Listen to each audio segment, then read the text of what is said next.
दोस्तों, शख्सी हुकूमत या हुक्मरानों की दहशत कितनी खौफनाक होती है, इसकी एक मिसाल सोवियत यूनियन के सरबराह जोसेफ स्टालिन थे। स्टालिन न सिर्फ सोवियत यूनियन बल्कि पूरी दुनिया के लिए दहशत की अलामत बन चुके थे। कहा जाता है कि उन्होंने लाखों लोगों को कत्ल करवाया और उनके दौर में लोगों के लिए ऊंची आवाज में उनका नाम लेना भी जुर्म था, जिसकी कम उस कम सजा जलावतनी थी। उनके दौरे हुकूमत की एक मिसाल मुलाहजा करें।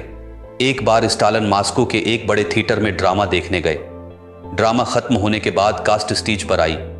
डायरेक्टर ने हाजिरीन से मुखातब होकर कहा, आज रात हम सबके दरमियान दुनिया के सबसे बड़े लीडर, दुनिया की सुपर पावर के सरबराह मौजूद हैं। मैं उन्हें स्टेज पर आने की दावत देता हूं। इस ऐलान के बाद पूरे हाल में खामोशी छा गई। स्टालिन अपनी निशिस्त से उठे और उनके एहतराम में हाल में मौजूद तमाम लोग अपनी अपनी जगहों पर खड़े हो गए। स्टालिन आहिस्ता आहिस्ता चलते हुए स्टेज पर आए और डायरेक्टर के करीब खामोश खड़े हो गए। डायरेक्टर ने हाजिरीन से कहा, मैं आपसे दरख्वास्त करता हूं कि आप स्टालिन के एजाज में तालियां बजाएं।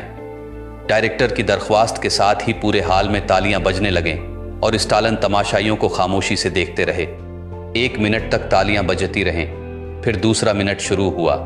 5 मिनट तक तालियां बजती रहें और स्टालिन बदस्तूर लोगों को देखते रहे। 10 मिनट गुजर गए और तालियां रखने का नाम नहीं ले रही थीं। जरा इस सूरत हाल का तसव्वुर करें। स्टालिन स्टेज पर खड़े हैं और हाल में मौजूद तमाम लोग मुसलसल तालियां बजाते चले जा रहे हैं, मगर किसी में यह जुर्रत नहीं कि तालियां बजाना बंद कर दे। आखिरकार 20 मिनट के बाद एक शख्स ने तालियां बजाना बंद की और अपनी निशिस्त पर बैठ गया। उसकी तकलीद में बाकी लोग भी बैठ गए।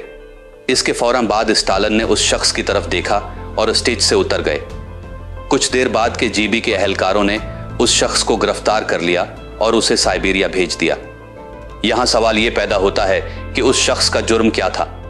उसका जुर्म यह था कि वो मुनाफिकत के माहौल में थक चुका था और उसने फैसला किया कि वो इस जालमाना निजाम की पैरवी नहीं करेगा। उसने 20 मिनट तक तालियां बजाई और फिर बगावत के तौर पर उन्हें रोक दिया। इस हरकत से साबित हुआ कि वो शख्स लीडरशिप की खुसूसियात रखता था, क्योंकि जब वो बैठा तो बाकी लोगों ने भी उसकी तकलीद की और तालियां बजाना बंद कर दी। ये एक मिसाल है कि किस तरह एक जालमाना निजाम लोगों को अपने ज़ेरे असर रखता है, लेकिन कभी कभार कोई शख्स इस जबर के खिलाफ खड़ा हो जाता है।